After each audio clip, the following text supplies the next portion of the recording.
to welcome everybody to the School of Undergraduate Studies Sustainability Panel Discussion. My name is Brent Iverson. I'm the Dean of the School of Undergraduate Studies.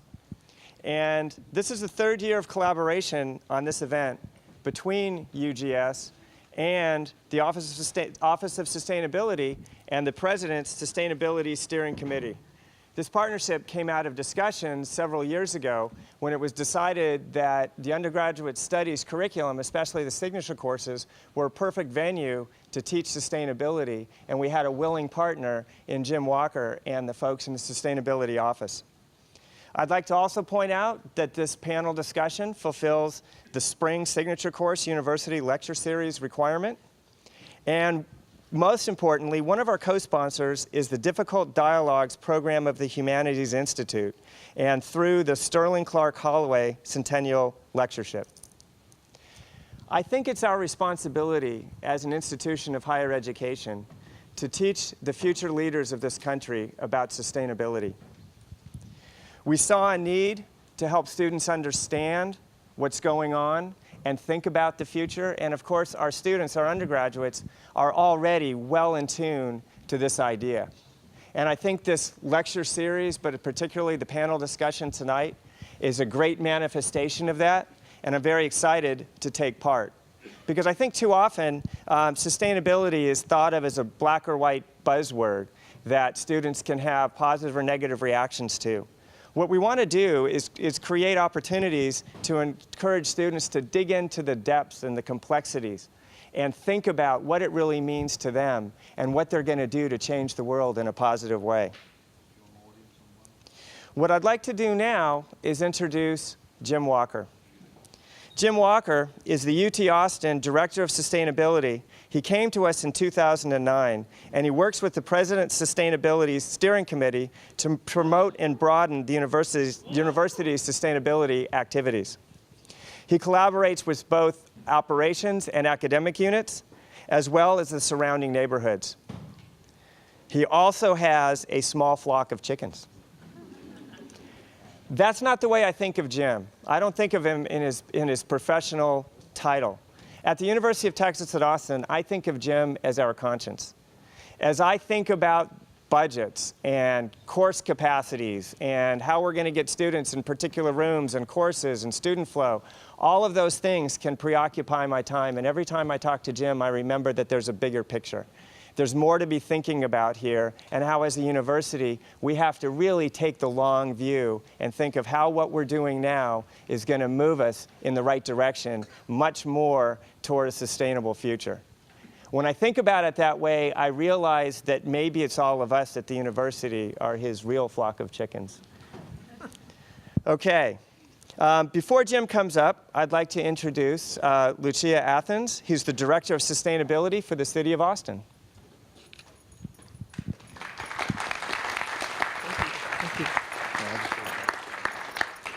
Hi, everybody. It's great to be here. I just wanted to say a couple of quick words. Really excited to be a part of this event, and thank you so much, Jim, for inviting the city's Office of Sustainability to be a co-sponsor with you. I just have to acknowledge that I haven't actually been in this space since this was where all of the Austin City Limits tapings used to happen, so I had this real blast of nostalgia coming up the elevator, and for me, it felt kind of fitting, partly because of the 10-point framework that we use at the City of Austin to define sustainability includes arts and culture as a key component of that. So I think this evening it'll give us a chance to sing out loud about sustainability maybe in a different way. I did want to mention that we're really, really blessed to be in a city with a major research university like the University of Texas. We do a lot of partnerships with UT through the Office of Sustainability as well as other folks across the city, but we've worked with them on creating a local carbon fund. We're doing a green alley demonstration project in the Guadalupe neighborhood with the Center for Sustainable Development, and we've also been partnering with some of the research professors on doing greenhouse gas emissions reductions calculations for some of the strategic plans that the City of Austin has in place. And you may have heard, I was talking to some folks in the audience earlier about an exciting council resolution that's on the council agenda for tomorrow's meeting, and Councilmember Riley is the sponsor of this proposed resolution, which would set a community-wide greenhouse gas emissions target of net zero emissions by 2050, which is a very audacious goal, and we would be setting, of course, interim goals to help us get there along the way. But stay tuned on that, and if that gets approved tomorrow, we'll be doing a lot of additional work on how to address the emissions from the transportation, the energy, and the industrial sectors of the city. So the last thing I want to just mention before I hand it back to Jim here, or hand it over to Jim, is to mention a brand new tool that we're just releasing here in April in honor of Earth Day and Earth Month. It's an app. It's a behavior change app around sustainability, which we've created to try to reach a very mainstream audience, probably a lot of people who aren't in the room today, to help them guide their lifestyle choices kind of as they go about their daily lives in Austin, whether it's how they're going to get to work, what they're going to buy at the grocery store, how they're going to set their thermostat before they leave for work that day. It's called Rethink Austin. It's a free app. You can download it, and you can download it. Don't do it during the session, but maybe afterwards. We have some little flyers that are out there on the information table to remind you about the app. It's available for download at the Apple Store and through Google Play, so it's for all smart devices. And we also are partnering a lot, and you might hear on the radio if you listen to KLBJ or KGSR or some of the other stations around town. We're doing a big promotion this month to get people to get out and change their behavior around sustainability during the month of April and beyond. So I encourage you to download the app. And I don't want to hold up the real exciting event here. We're very happy to have Bill McKibben. He's somebody who I've followed over these many years, and I'm just so delighted that he's here today. And I'm going to hand it back to Jim now so we can get on with that. Thank you. Thank you, Lucia. Grab that. All right. And I want to thank the City of Austin for being a co-sponsor, the Humanities Institute's a co-sponsor. The President's Sustainability Steering Committee for the university here has helped put this on, but we really enjoy bringing this event to you. A couple of reminders. If you're an undergrad, raise your hand if you're an undergrad here. Student of the university, that's great. If you're here to get the lecture credit, be sure you sign in at the table out by the buffet there. That way, that's how we be sure you get the credit. I also want to thank the Division of Housing and Food Service for bringing the food here, and there's composting available. So act like you mean it here in the sustainability lecture, and be sure you compost and recycle what you get there. I really want to echo Dean Iverson's comments about why we do this, and it's really to bring to the undergraduate experience and the general community, and I'm great to see so many members of the Austin community here, a broader view of sustainability topics and issues, so that we don't pitch them as simply as they seem to be, but really they are complex, and it does require a sense of trade-off and decision-making. And I want to thank both of you for being here to help us talk about this topic tonight. Dr. David Spence has been working at the intersection of energy and environmental issues for more than 30 years, first as a regulatory attorney and for the last 20 years as an academic.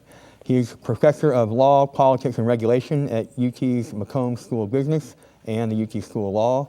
He has won awards for his research and teaching, which looks at energy regulation, environmental regulation, corporate social responsibility, and business-government relations. Bill McKibben is the author of a dozen books about the environment, beginning with The End of Nature in 1989, which probably many of us have read. Regarded as one of the first books for a general audience on climate change, he's the founder of 350.org, which has coordinated thousands of rallies in many countries since 2009. He's been awarded the Guggenheim and the Lyndhurst Fellowships and won the Lannan Prize for nonfiction. His most recent book, Oil and Honey, looks at a personal and global story in the climate change fight, and we have that book available here tonight thanks to the University Co-op. So I'll get myself out of the way, and Bill, I might ask you to share some thoughts first, and then Dr. Spence, and then I'll ask some questions. I would ask the audience to be thinking of a question too. A mic will get set up as we get into this a little bit, and we'll invite questions from the audience. So without further ado, Bill. Well, it's a great pleasure for me to be here. Thank you very much for the invitation and the opportunity. And to be in Austin and to be here a day or two after you finally had a rainfall, and I can tell everybody's in a good mood just as a result. Look, I'm going to talk about kind of activism and what we're doing. By nature, I'm not an activist, I'm a writer. And I wrote the first book about all of this a quarter century ago, and if our systems worked the way that they're supposed to work, then there wouldn't need to be any activism and things. The world scientists sounded an alarm about climate change. One would have thought that the world's leaders would then have gone to work, but they did not.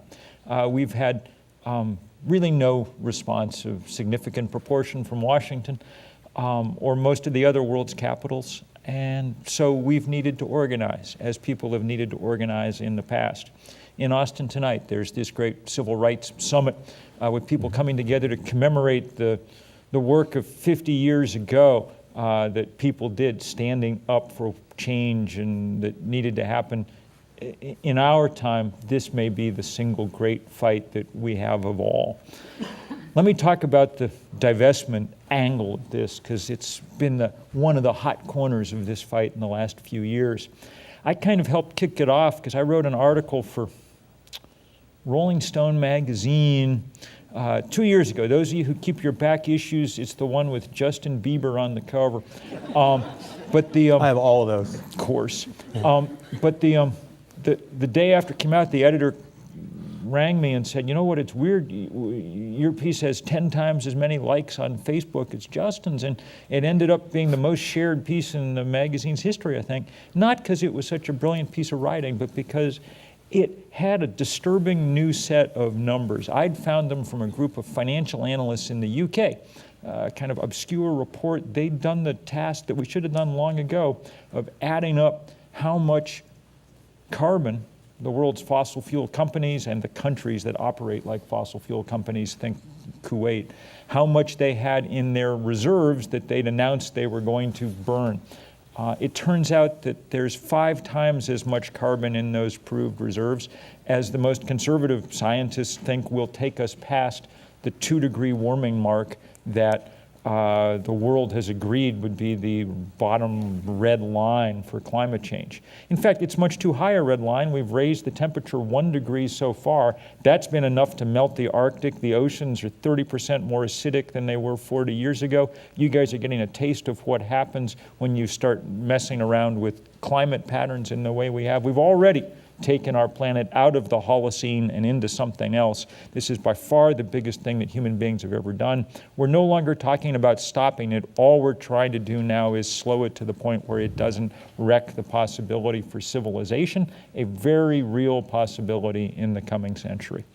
So, once you knew that fact about these companies, that they had 5 times as much carbon in their reserves as the planet could deal with, then you knew that they were no longer to be considered normal companies.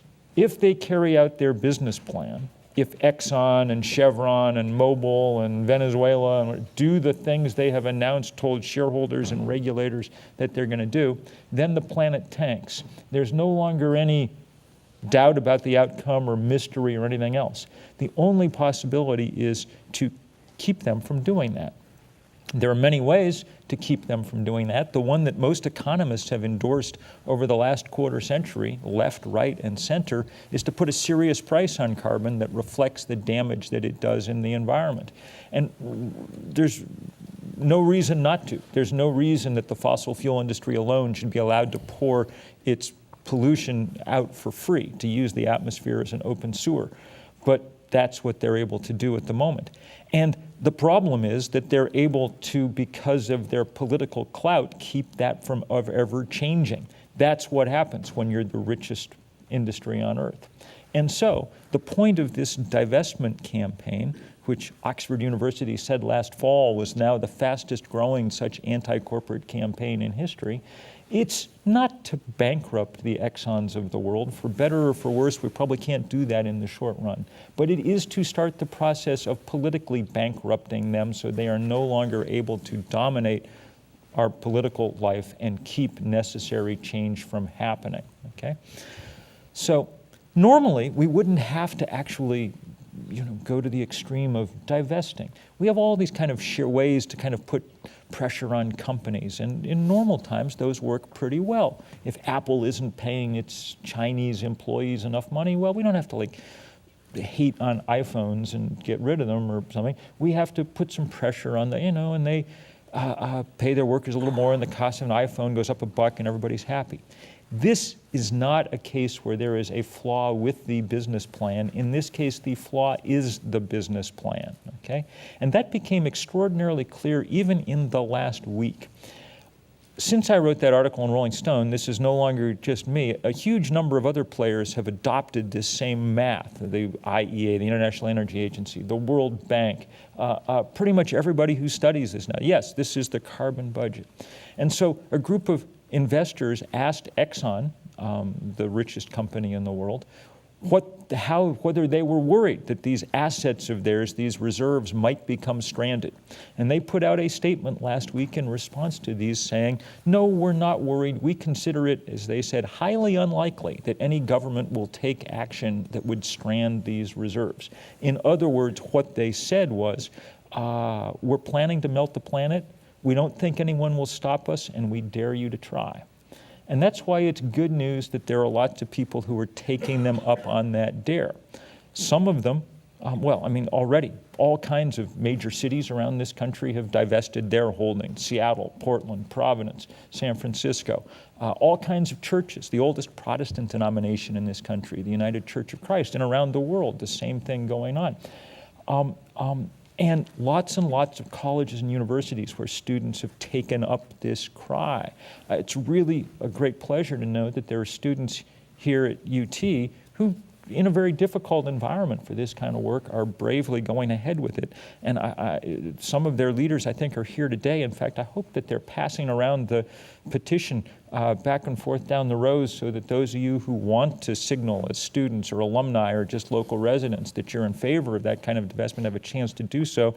And they'll be having a big meeting next Thursday, April 17th at 7:30 in Garrison 316. They're allied with people all over the world. 350.org, which I helped found, has organized 20,000 demonstrations now in every country except North Korea. CNN called it the most widespread political activity in the planet's history. And now this divestment fight's going on everywhere. And it's beginning to have some success. A year ago, Harvard said that they would never divest because their endowment was not a political force.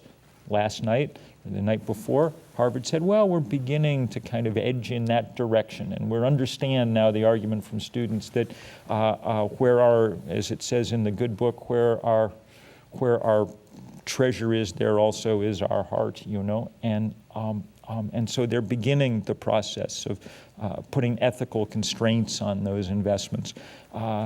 They'll be pushed and pushed hard as people will be around this country today as we speak. There are brave students at Washington University in St. Louis who've taken over the administration building in a very dignified and peaceful sit-in. They're pointing out that their school has extensive ties to Peabody Coal, the most reprobate of the coal companies probably in the country. Who have a similar position of influence that the oil and gas industry have in this state. And it's very, very, very, very gratifying to see young people and old people coming together to make this fight. I'll just finish by saying that it's really important for the young people to be doing this because their lives are going to be dominated by climate chaos unless we make these changes very soon. Given the demographics of the rest of this audience, it's really, really good to see older people stepping up too. I helped organize what turned out to be the largest civil disobedience about any issue in America in the last 30 years or so in Washington over these oil and gas pipelines. And when we were asking people to come get arrested, we said, we don't think college students really should have to be the ones who mostly go to jail here. Because if you're 21 right now, maybe an arrest record's not the best thing for your resume. One of the unmixed blessings of growing older is that past a certain point, what the hell are they going to do to you, you know? And so it was really nice to see a lot of people with hairlines more or less like mine that showed up. We didn't ask people how old are you when they got arrested, but we did ask cleverly, I think, who was president when you were born? And the two biggest cohorts came from the FDR and the Truman administrations, and that's good to see as we go forward. Thank you, Bill. There's several things I'd love to follow up on, but Dr. Spence, let me ask you to share some thoughts. Sure. I wasn't playing on my phone. I was setting my timer so I don't run over the time limit that Jim specified. Tetris. Oh, I'm kidding. No, I'm kidding. So first of all, let me say I'm neither of the two people who were advertised to be here. They were both investment experts, and I'm not an investment expert, so I can't really speak to the sort of investment divestment issue directly. I'm a regulatory lawyer who deals with energy issues. And I don't have a sort of prepared talk on this, but I did jot down a few ideas, so I'm going to use my notes a little bit. This series is about sustainability, and here at UT, a big diverse institution like ours attacks this issue, approaches sustainability from a variety of different ways. In the natural sciences, we use the sort of laws of nature to sort of investigate how ecosystems, other physical systems, the climate system are influenced by stimuli, interference, human behavior, et cetera. And that helps us understand those systems better and helps us predict, how they're going to react. And so climate science has told us that, the Earth is warming rapidly in unprecedented ways, that human activity is driving that change, that it's happening even more quickly than the early climate science models told us. And I agree with all that. I accept all that. I'm not a scientist, but it's my job as a teacher to try and understand the science so I can be informed about how it affects the policy environment. Ideally, the science ought to inform the policy debate a lot better than it has. And so I share Bill McKibben's frustration that it hasn't. It's really kind of outrageous that in the House of Representatives, our Science and Technology Committee is populated by people who are climate deniers and sometimes even science deniers in certain ways. So I agree with all of that. But there's another way we approach sustainability in the university, and that's through the behavioral sciences, economics, political science, psychology, sociology, et cetera. And in the behavioral sciences, professors and students look for sort of the laws of behavior and try to use those to try and understand how human behavior will affect various policies that we may attempt to employ or impose. And from that understanding, from that literature, we know, or at least it's been our experience, that as at least as a default option, people want energy and they want it to be inexpensive. As market participants, people are consumers and they typically want things and they want it at the lowest price possible because that's the way they can improve their lives. They can rise up from poverty if they're coming from a developing country, or even if they're in Beverly Hills. They tend to want things. We want energy and we want it to be as inexpensive as possible. So if we're buying cars or we're dispatching power plants to the grid, we typically, not everybody, but the default option is, or most people, seek the cheapest way of acquiring the energy services they need. And the same thing is true of buying stock, for that matter. People seek the best returns they can get. So the question is, how do we change that behavior? And how do behavioral sciences, what do they tell us about attempts to change that behavior? And in a free society, we can sort of make predictions about how people will behave. And when I say free society, I mean, a capitalist system where as consumers we choose from among the available alternatives, and in the political system we vote. We vote for the people who provide our policies. And so where I probably see things a little bit differently from the vision that Bill just outlined is that, from my point of view, there's a better way to get to, or a more, let's say a more achievable way, or more likely way to get to drastic reductions in carbon emissions. And it involves skepticism on, we can think of the physical laws and the behavioral laws, and you may say to yourself, well, the behavioral laws are not as immutable as the physical laws. We can change behavior. But I think they might be more mutable, they might be less mutable, rather, than a lot of us think. And so we have to try and find ways to make clean energy alternatives cheaper, relatively, and dirty energy alternatives more expensive. And the carbon tax I agree, it's universally endorsed by economists across the political spectrum, and that's one way to do that. But it seems to me that in the next 40 years, it's very unlikely that either the government of the United States, let alone the government of the world, is going to ban all fossil fuels, or at least rule out of bounds most fossil fuels, And it seems equally unlikely to me that customers or consumers are going to sort of voluntarily en masse choose to forego fossil fuels if they're the cheapest alternative. And so, perhaps we ought to be thinking about approaches that sort of take advantage of the momentum we already have. And what I'm talking about here is, and let me check my time. Talk about here is the momentum we have that involves making distinctions between different fossil fuels. I don't think it's reasonable, or I shouldn't say it's not reasonable. I should say I would make a distinction between the environmental footprint of coal in our energy system and the environmental footprint, for example, of natural gas in our energy system. It seems to me that we're making great strides in the United States displacing coal in our electric generation system with natural gas. And that we need to recognize that that displacement, that change, that replacement involves tremendous environmental benefits. The environmental footprint of coal is much dirtier. Let's put aside the argument over whether it's a net climate benefit or not on just the climate side. The rest of the pollutants that come from coal combustion kill people. They kill tens of thousands of Americans prematurely every year, and perhaps hundreds of thousands of Chinese people every year. To the extent that we are relying less on coal because we have cheap gas from the shale gas revolution, we're saving lives. And we have momentum in that direction, it seems to me. And so rather than sort of demonize all fossil fuels equally in one fell swoop, it seems to me that what we ought to be doing is really what the Obama administration is doing. And that is, we ought to continue to try and put cost pressure on emissions of carbon and try and impose regulatory standards for emissions that require coal to become as clean as natural gas, and continue to push renewables.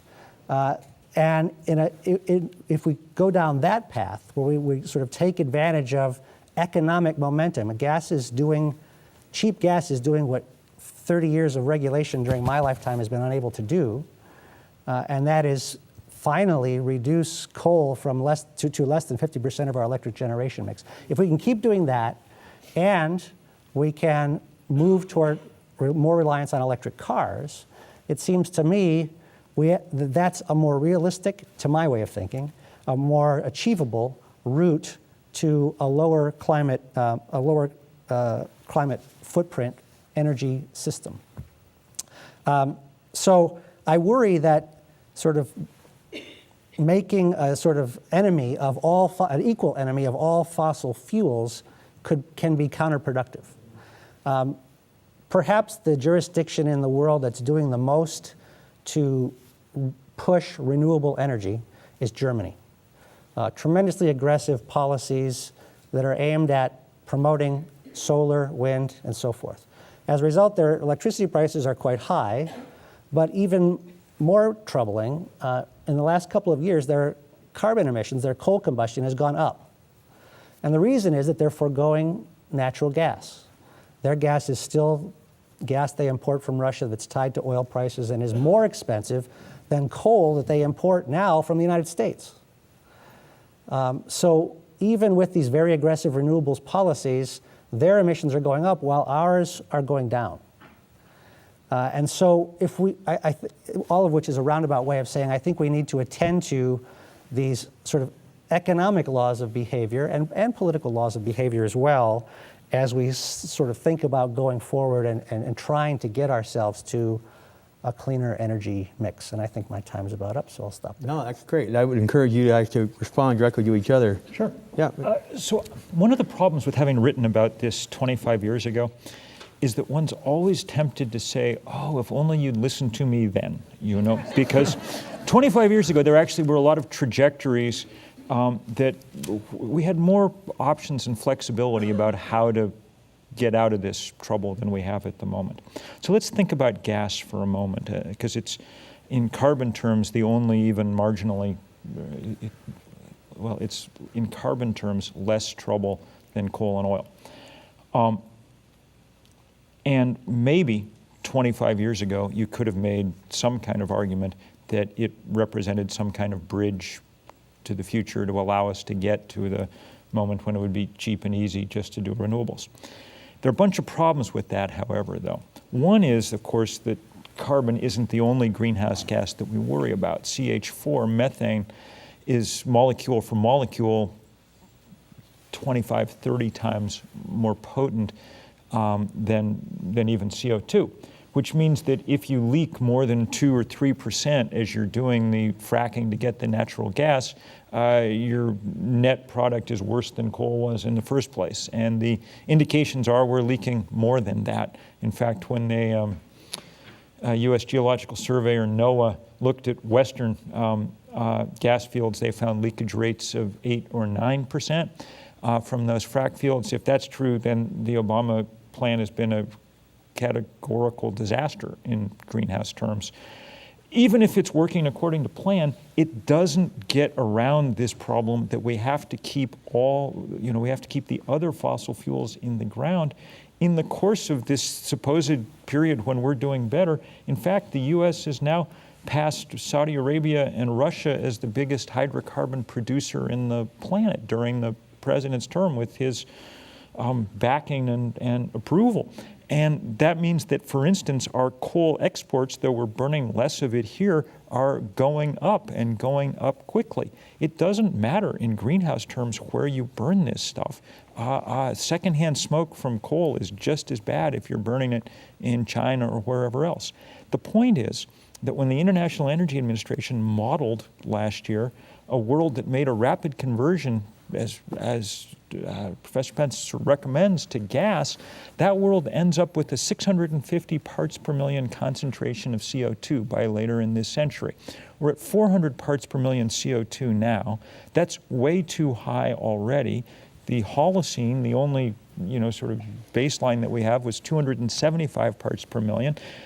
We can't afford anymore. I mean, natural gas or anything else represents not a bridge to the future, but a rickety pier out into the hydrocarbon lake. And we've got to make this leap. And the good news is we can do it. There was a day last week when Texas generated more than a third of the power it used from wind, okay? If we're serious about this, if we work at it the way that we really would work at it if we foreclosed the possibility of endlessly digging up more coal and gas and oil, then we might, not easily, but might get where we need to go. It's not going to be inexpensive, okay? Exxon said last week in this thing, it's going to cost $48 trillion. They quoted the International Energy Administration. What they didn't quote was the second half of that sentence, which was that if we don't do it, the cost of inaction is twice as high. Economists are traditionally better at adding than they are at subtracting. And you got to take those numbers into account too when you do this math. I want to come back to some of this the language here, and I've committed to both of you not to let this become a debate. But you're raising your hand, so I'm gonna let you go to it. So let me just. I want to dispute some of the characterizations in Bill's last remarks there. So when it comes to methane leakage, I think it's definitely true that we don't know that substitution of gas for coal will be better from a climate perspective. I also think it's not true that we don't know that it won't. There's a body of literature being developed now. Some of it's happening right here at UT. A lot of it's being organized by the Environmental Defense Fund out of an office right here in Austin. It's a series of studies, and we're filling in the risk profile of natural gas. Some of them make high estimates of leakage rates that are quite high. Some make estimates of leakage rates that are quite low. And you have to cherry pick those studies in order to make an argument firmly in one direction or the other. That's how I would characterize those things. Secondly, when I say rely on gas into the future, what I mean is that I think it's reasonable to hope for much higher levels of penetration for renewables in our electric system right now, where it's something like, if you include hydro, 13% or something like that. If you don't include hydro, it's much smaller. I think we could, with the rapid improvements in cost of solar in particular, and perhaps being really hopeful about energy storage, we could have, maybe up 40%, 50% 40 years from now. that means we're going to have if we believe that people are still going to want to be connected to the grid, and I believe people are still going to want to be connected to the grid, that means we need some other form of generation that's reliable, that's going to be there when the wind's not blowing and the sun's not shining. And that can be nuclear, that could be natural gas. I just don't want it to be coal. And if you have, you could have a, say, 20% nuclear, or 25% nuclear, 25% natural gas system, and then much, now even that's a very aggressive, by sort of economic modeling and prediction of behavior, from that point of view, even that's a very aggressive hope. So to say this is where we have to get to, that's fine, that's all fine, but to say that by suppressing, say, fracking, that we're going to help and not hurt, I don't think we necessarily Even if you want all of this to happen, it's a sine qua non that we need a stiff price on carbon. And it's a sine qua non that we will not get it until we break the power of the fossil fuel industry. The biggest, I mean, think about this. If you're, say, invest in Chevron, part of what you invest in was giving the largest campaign contribution post-Citizens United 2 weeks before the last federal election to make sure that the House of Representatives stayed in the hands of people who denied climate science. We're not going to get federal legislation of the kind that would allow us to move in the direction that you want to move in until we bust the ability of these guys to do it. And we're going to debate. And the, well, I mean, there's no problem with debate. I mean, it's not a. That's okay. I you know, don't have a problem either. I mean, when that's the problem. We're now at a point where there's no ability to finesse the science anymore. We've pushed this to the point, I mean, we've melted the Arctic. I mean, we broke one of the largest physical features on Earth. The world, we're an ocean planet. 3/4 of the planet's covered by ocean, and we've made them 30% more acidic in 40 years. We haven't reached the kind of emergency point where we need to actually, like, break the glass and do the, you know, difficult stuff. There's two things here. One, and I want to come back to the language and the language that we use and the alarmist kind of language, because sometimes we lose people when we. Now I know that the environmental science is alarming, but we need to have kind of societal change, behavior change needs to be en masse. But back to the investment angle, it seems to me that we keep arguing in this, which has more consequence, the laws of environment and those numbers coming to bear, or the economic laws, you know, of the return. I mean, I think he's absolutely right that behavior change is completely crucial to have. But you don't get behavior change on the scale that we need until you change economic signals that guide our behavior. There are ways to do this. But we've had that a major politically company say popular we don't and care. able to do it. Okay. So, for instance, the way to do a carbon tax, I think, is to do what people call, and clever economists have come up with this, a fee and dividend system. You put a honking tax on carbon at the wellhead or whatever. Okay. You say we run the price of oil up to the point where we're paying at the pump what people pay in Europe for gas, okay? Because Europeans use half as much energy per person as Americans do, okay? That's good. It's a response to economic signals. But then you take the money you collect at the pump, and instead of sending it off to Washington, you write everybody in the country a check every month for their share. In essence, you say, if anybody owns the sky, it's us, not Exxon, and they should have to pay rent. That way people are made whole. And when they did this in British Columbia, okay, it's worked remarkably well. Emissions have gone way down, and 60 or 65% of people on the latest polling data are supportive of this tax. Find me any other tax any place in the world where 65% of people say they support it. So I'm not arguing against the carbon tax. I support a carbon tax. But I think your question is a good one, and it was the subject of a New York Times editorial today. By Michael Schnellenberger, you should look it up. It's about sort of, I don't want to say alarmist rhetoric, but sort of speaking in absolutes. If you're speaking in absolutes to someone who understands the gradations, or understands that it's not necessarily all absolutes, that might turn them off. They might react to that. They might become less likely to support your point of view. And that's what I worry about. And we deal with students here. We deal with, as the introduction said, the sort of nuances of sustainability. We want them to understand that, and that includes the difference between gas and coal, and that includes understanding how economic and political behavior is influenced by different kinds of rhetoric. And in the introduction, someone said this is part of the Difficult Dialogues series. This is definitely a difficult dialogue. Yeah, thank you.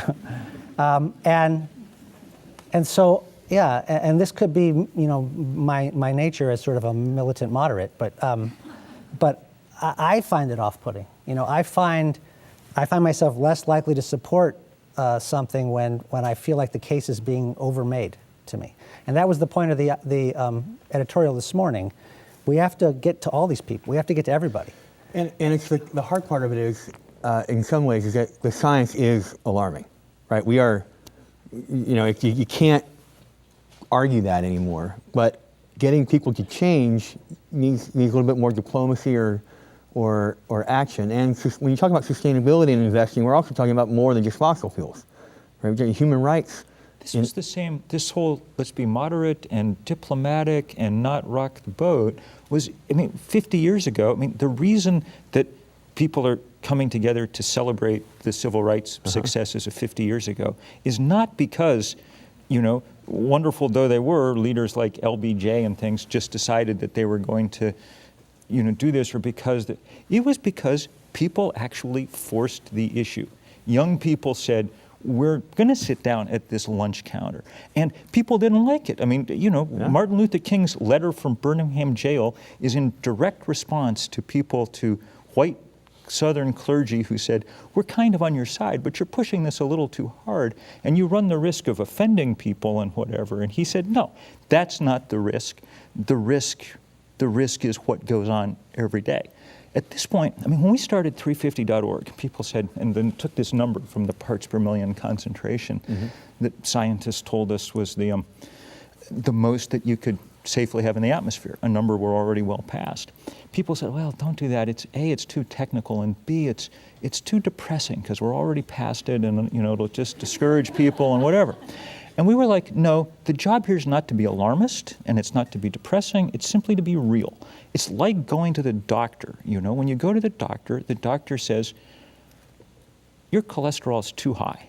You're in the zone where people have heart attacks, okay? If you go to the doctor, it says, someday if you keep eating the way you do, maybe your cholesterol will get too high and you should change. Nobody changes. It's the day they go in the doctor, well, you know what? You might already had a small stroke. You're in that, that's the day that everybody's like, what pill do I take, okay? And that's where we are. We've had a series already of small strokes and not so small strokes as a plan. I was talking today to our 350.org leader in the Solomon Islands, okay?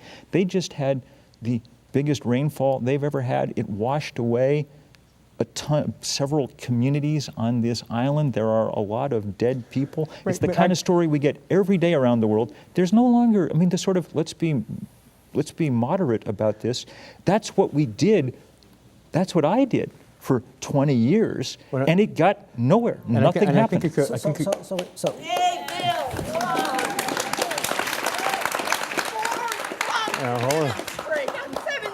and I'll be out there.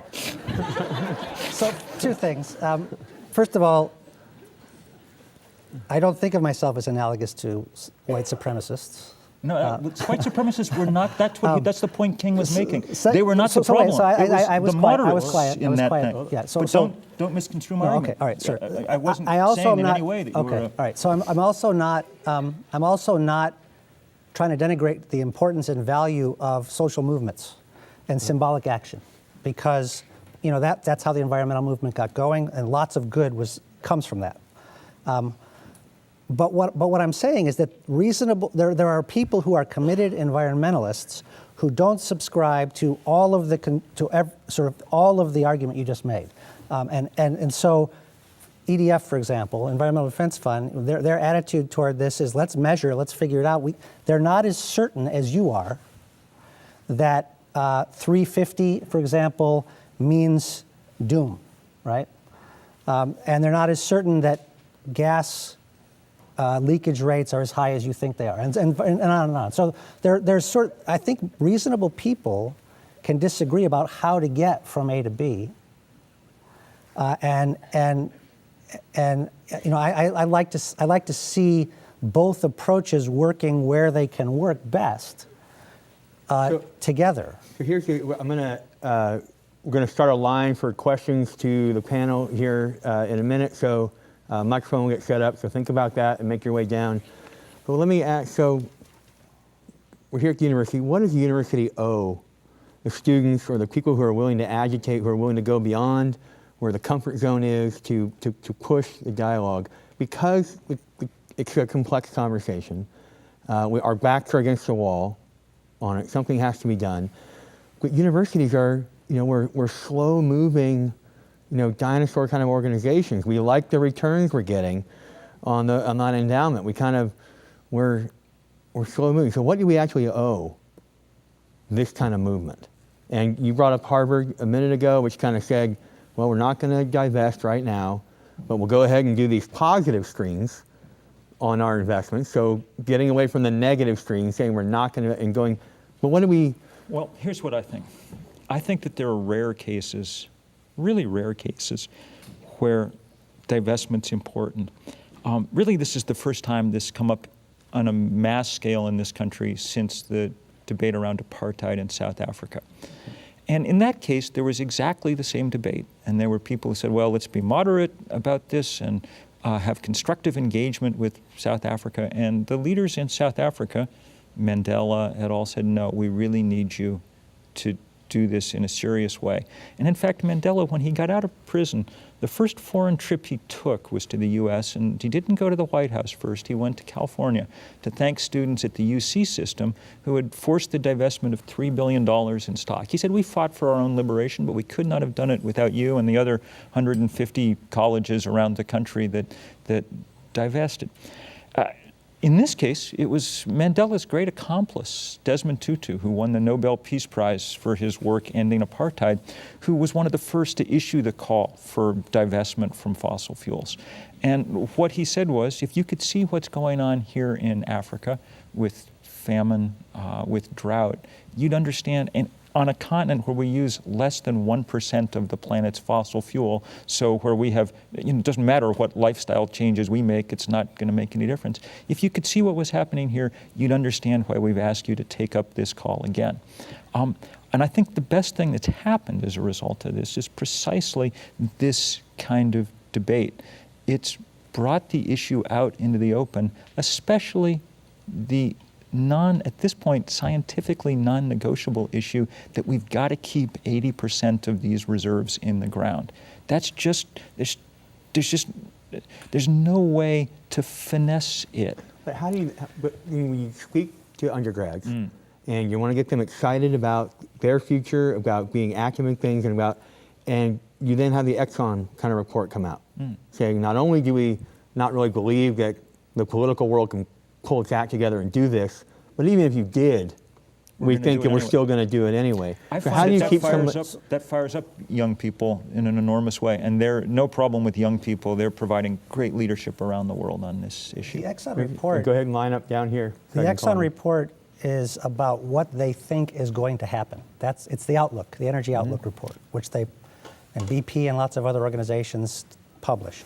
And they anticipate that there will be a demand for this product. And so, again, I don't think the analogy to apartheid is a good one. When I was a kid, my dad worked for Eastman Kodak Company. He used to go to South Africa. Eastman Kodak Company signed the Sullivan Principles, and I used to argue with him. I said the Sullivan Principles are no good, and they eventually. And you were right. And they eventually abandoned the Sullivan Principles. Apartheid provided no goods to people. I mean, poor people want energy to lift up their standard of living. Today in the paper, Peabody Coal is defending their industry, and they're going to embark on a campaign by saying people need cheap energy to rise up. Poor nations around the world are demanding that they're in the leadership of demanding. So we're talking here about something that's not a completely unambiguous bad. It provides services, and it also provides these terrible externalities that we have to deal with. This is one of the fascinating trade-offs of kind of the laws of environment, laws of economics about developing countries, poorer populations around the world are adversely impacted either way. I have the pleasure of working with people in developing countries all over the world, their governments and those people are in the absolute forefront of demanding rapid, dramatic action on climate. The developing nations, in fact, said at the last set of international conventions that the 2-degree target was much too high. Their slogan was 1.5 to stay alive. That's what we're talking about in those countries. So as we get questions from the audience, thank you for having the questions. If you go too long, I'm going to cut you off. Okay, go ahead. Go ahead and say your name and welcome. Pat Beulah. Hi, Pat. We didn't need to spend the money, but we invested for the planet in a 5.2 kilowatt solar system on our roof and a Nissan Leaf when they first became available in Austin. Didn't need to spend that money, but we did it because we considered it an investment. In regard to, I think you were talking about a climate tax on carbon. The Citizen Climate Lobby, which I'm active in, is saying a revenue neutral carbon tax. Is that what you're... That's this fee and dividend scheme that I was describing. And the CCL, the Citizens Climate Lobby, is a remarkable group of people who people should know about and work with. Thank you for your work there. And isn't it fun to have, I mean, whether or not you needed to put up the solar panel, I got to say, the pleasure of watching your electric meter run backwards is one of the great pleasures in the whole world. Yeah. Just want to thank y'all for coming out today. My name's Peter Journet-Kahler, and I work for the International Renewable Energy Agency in Bonn, Germany. I'm going to be going back over there in just a few weeks.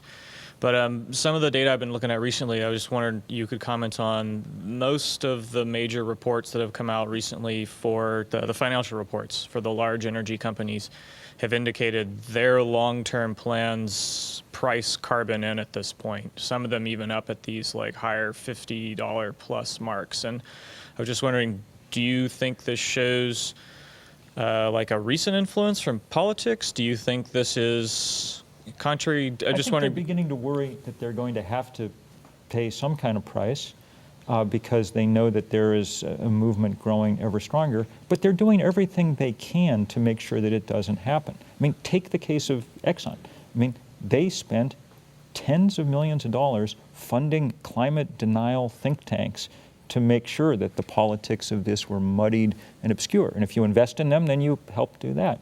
So what they're hoping for is a price, set at some point that disadvantages coal but keeps their reserves able to come out of the ground, okay?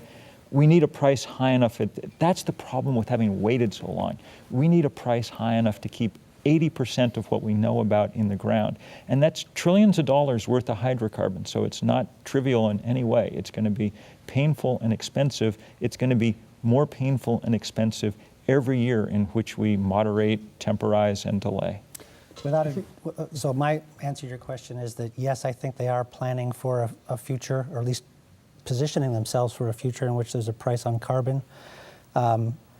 Like all companies, they make political contributions. In the case of ExxonMobil, they used to fund this institution called the Heartland Institute, which I don't believe they do anymore, which did a lot of the things you say. Yeah, I lost my train of thought there. But yeah, so I do think it's. My last point was that, I have colleagues in my department and also in the government department who study the influence of business on politics. And while it's widely believed that money it creates a quid pro quo and it entitles companies to pull the levers of government, most of the political science research is a lot more qualified than that. And so I realize I'm swimming up against popular opinion on that issue, but. There's a famous article in Political Science. Why isn't there more money? Or why isn't there more money in politics? So anyway, the point being, I think it is positioning for the future and planning for the future. All right, thank you very much for your time. Sure. Hi, my name is Sam Roach. I'm a student here at the University of Texas, and my question was really for both of you. I'm not sure how natural gas would provide such a good bridge fuel, because I know it also can cause earthquakes or groundwater contamination. Would it be a wise move to invest instead in energy storage so the problems of solar and wind would not, in terms of time, affect us?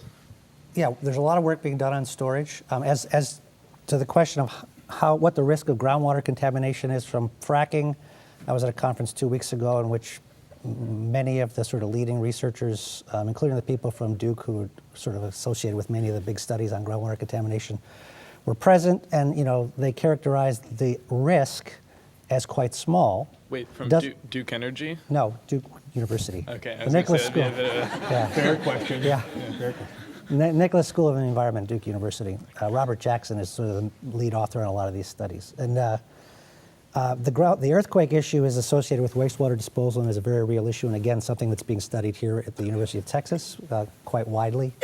But my point is that, it's going to be, these decisions are going to be made on an economic basis. So power plants are going to be dispatched on a lowest marginal cost basis. And people are going to make decisions about how to invest in either storage or gas-fired power plants or coal-fired power plants based on whether they think they can make money in a system that works that way.